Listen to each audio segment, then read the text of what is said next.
What if the only thing standing between you and greatness was a mind you never learned to command? Every person alive has known the feeling, sitting down to hunger for something easier. Most people call it laziness. They are wrong. It is a war. And today, we are going to show you how one boy learned to win it. In a small village cradled between ancient hills, there lived a boy named Daniel. By every measure, he was gifted, sharp, quick, and full of fire. Teachers noticed him. Neighbors spoke of him. His future seemed written. Discipline your mind, and it will carry you to the very edge of the impossible. Leave it wild, and it will drag you into the dust. Daniel heard the words. He did not yet understand them.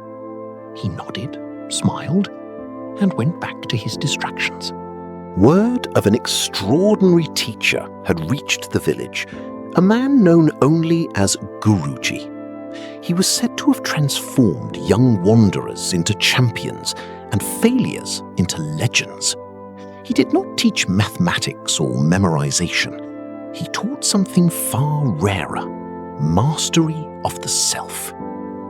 Daniel's father wasted no time. He brought his son to Guruji's home at the edge of the village, where an old man with calm eyes and an unhurried voice received them. After listening to the father speak, Guruji studied Daniel for a long moment, not with judgment, but with the quiet assessment of someone who sees exactly what a person could become. Then he rose, filled a simple glass to the very brim with water, and placed it in Daniel's hands. "Walk the length of my garden," Guruji said quietly, "and return to me without spilling a single drop." Daniel almost laughed. Was this the legendary lesson? A glass of water? He stepped into the garden, and the world came alive against him. Somewhere above, birds erupted into song. A breeze moved through the leaves with a sound like whispered secrets. Children played nearby, their laughter bright and magnetic. A butterfly drifted past in a slow, hypnotic spiral. Daniel's eyes followed each of them. He returned with half the glass gone. He stared at it. He had not even noticed when it happened. Guruji did not scold him. He simply asked, "How much of the world did you see while you walked?" Daniel hesitated. "Everything," he admitted. "Yes," said Guruji. "And how much of the glass did you see?" Silence. Guruji spoke, and every word fell like stone into still water. This glass, he carried awareness. For the first time, he saw himself clearly, not as someone who lacked intelligence, but as someone who had never learned to aim it. He began small. That is the only way lasting change is ever built, not in grand gestures, but in quiet, daily commitments no one else sees.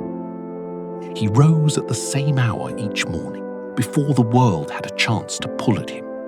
He placed his phone across the room, beyond the reach of impulse.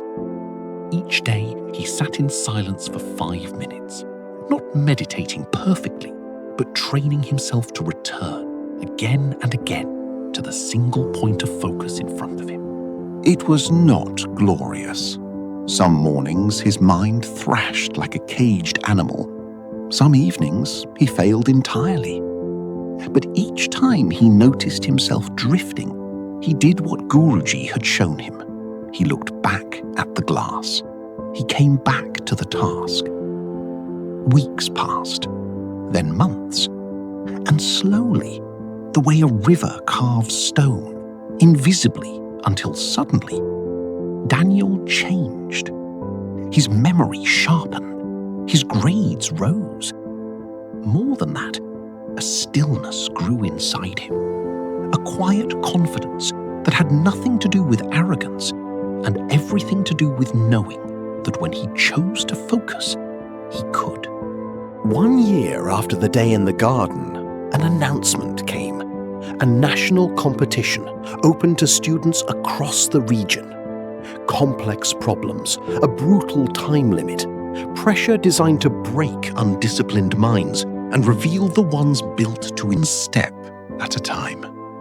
One drop at a time. He did not race, he did not panic. He moved through that examination the way a river moves through stone. Not by force, but by persistence. When the results were announced, one name stood above all the others. Daniel. The village celebrated. His father wept, and Guruji, who had watched quietly from a distance, simply smiled. He had known what Daniel was always capable of. He had only helped him see it. Daniel did not win because he was the most talented student in that hall. He was not. He did not win because luck chose him. Luck does not choose. He won because he had learned the one discipline that multiplies every other gift a person possesses: the power to stay. To stay with the task when everything around you screams for your attention.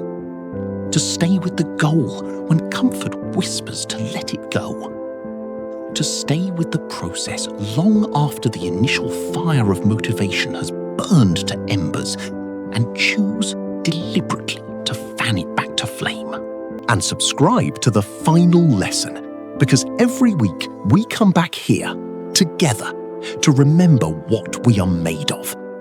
Your next chapter begins the moment you choose to hold the glass steady. Start today.